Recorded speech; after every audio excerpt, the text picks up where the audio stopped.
You think you know everything? Well, you play a couple of games, you always learn something new, right there. He took it well, I feel like, because he's already focusing on the next game. Missed winning opportunity by Alexander Grischuk, but now he has the white pieces. He was surprised in the opening by Wei Yi, and then he ended up having an advantage with the black pieces, even though he was the one that had to react to this surprise choice by the Chinese grandmaster. Now with colors reversed, Alexander Grischuk is also going for not one of the main lines. I love it. I like it. Feels like it's a psychological battle between the two, because in the first game it also was a Sicilian Najdorf, and Wei Yi played a very rare sideline and tried to surprise his opponent. And now it is Grischuk. He's like, you do this to me, I'm going to do it to you as well. So here you go. Let's play a very rare line with the bishop on c4, pawn on d3, and rook e1. I have no idea what he's planning to do here, Anna. Is he going to go for some central break here? But Wei Yi is immediately trying to surprise him with another rare move, h6, just to get the opponent out of the prep.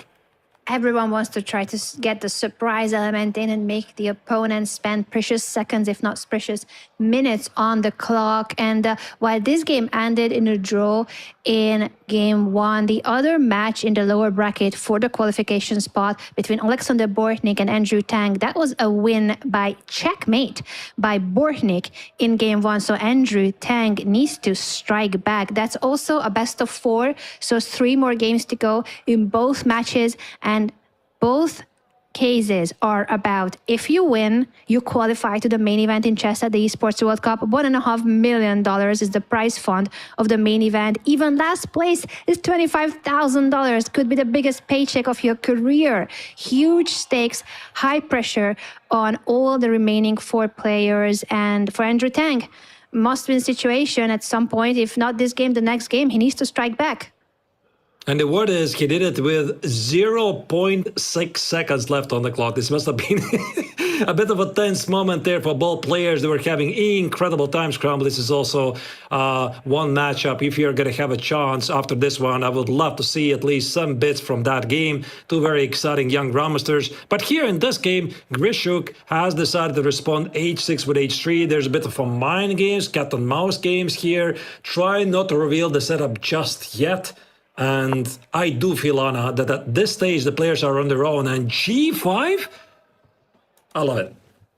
I like it a lot. So dynamic, so aggressive. The king is still in the middle of the board for black, but he's going for an immediate kingside attack, ready to push the g-pawn to g4, open up the g5 for the black pieces. The rook could come to g8, and later, Wei Yi, I would think that he will try to castle queenside if there will be trouble in the central files.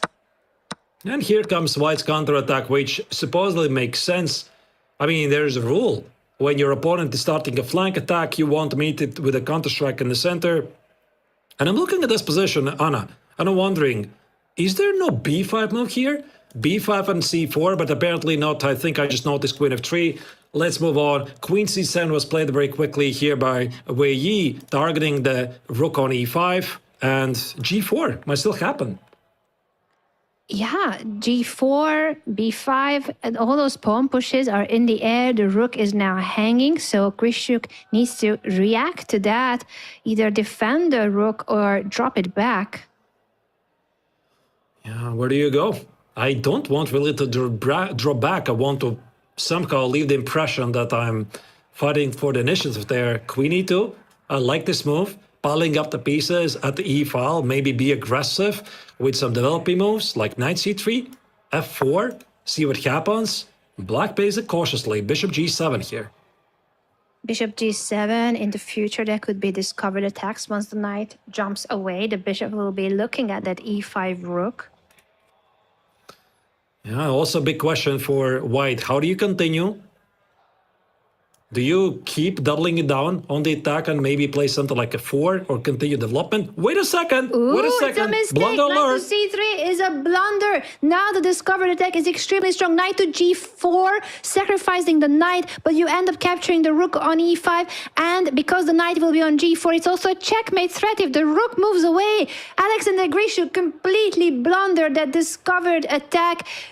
How powerful it is right now with knight to g5, where he plays it.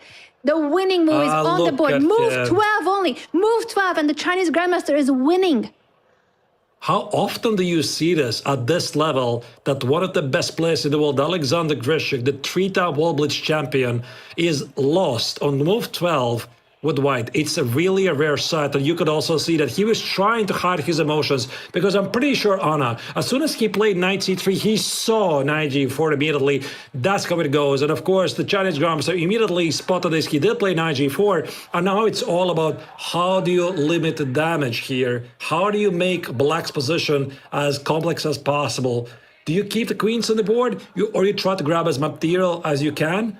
That's the question. Such a difficult moment for Grischuk, and you are right. As soon as he landed his knight on c3, he noticed it, tried to maintain his poker face, but Wei Yi spots the opportunity regardless, and he's gonna end up winning material. Again, if the white rook were to move, then the queen is coming in to h2 with a check, and after king f1, it's checkmate in the corner, checkmate in 2 if the rook moves away. It's really hard to recover from something like this, and according to an engine, the best move is rook takes on e7, but I'm not sure that this is going to happen, because this allows black to simplify the position and trade the queens. My money would be on something like f4. Try to keep more pieces on the board, and okay, black probably is going to collect this rook on e5, like after f4, you take on e5. At least this gives you this opportunity to keep the queens on the board. So currently, right now, Grischuk has to make a major decision. Does he try to limit the damage or complicate things? He takes on e7. That's the best chance for him according to the computer, and he goes for it because even though it leads to him having to sacrifice the rook, at least he picked up a pawn and a knight for it. Now the pawn on g4 can be taken by the bishop, and the queens are off of the board, but it's an endgame where Grischuk will try to fight really hard to have some remaining chances. So exchange up for Wei Yi, rook fighting against a knight. There are just no good choices. I actually thought maybe f4 was a better attempt, but he simply decided he's going to try to limit the damage. He's only down on exchange. In the other position, there was even more material here.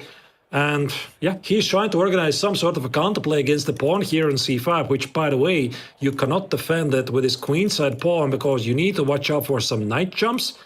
Black is technically winning, but there's a lot of work to do.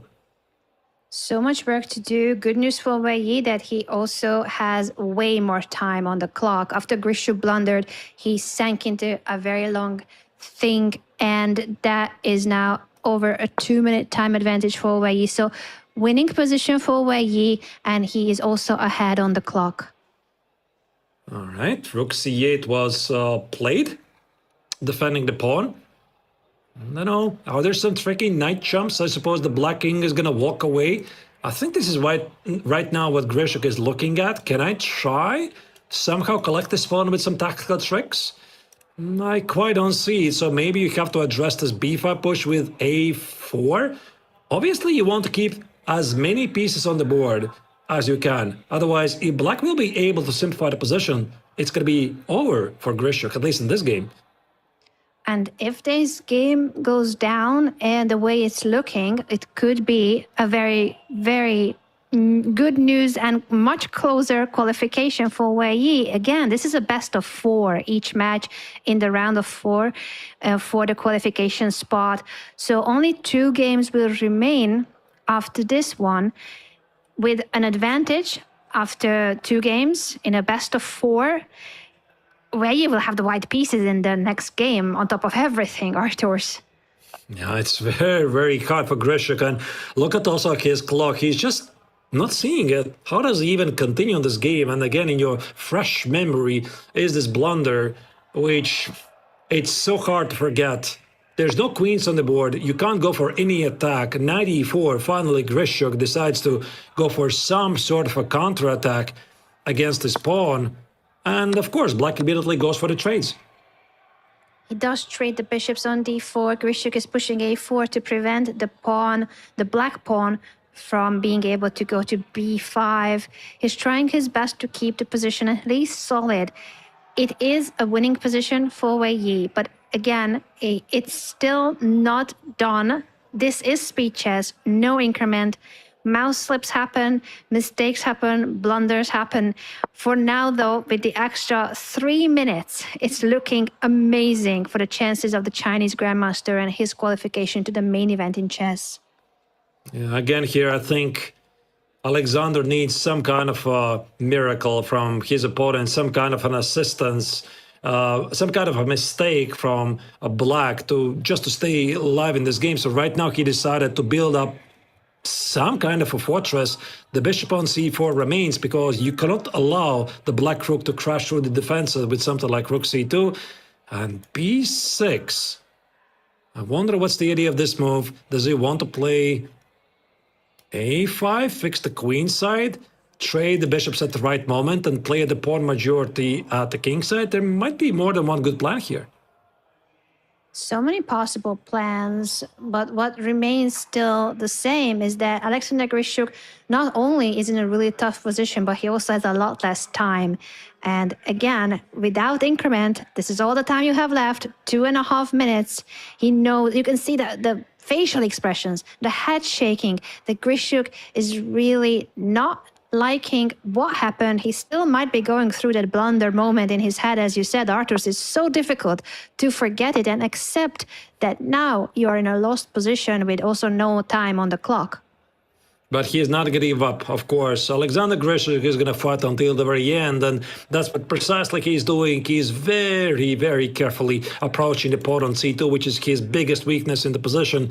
I think he wants to land his king on d2, take care of the queen side, and give his queenside rook a better square at the king side. And this is where black immediately starts to go for an attack, pushes back white's pieces, and how do you convert? How do you simplify the position?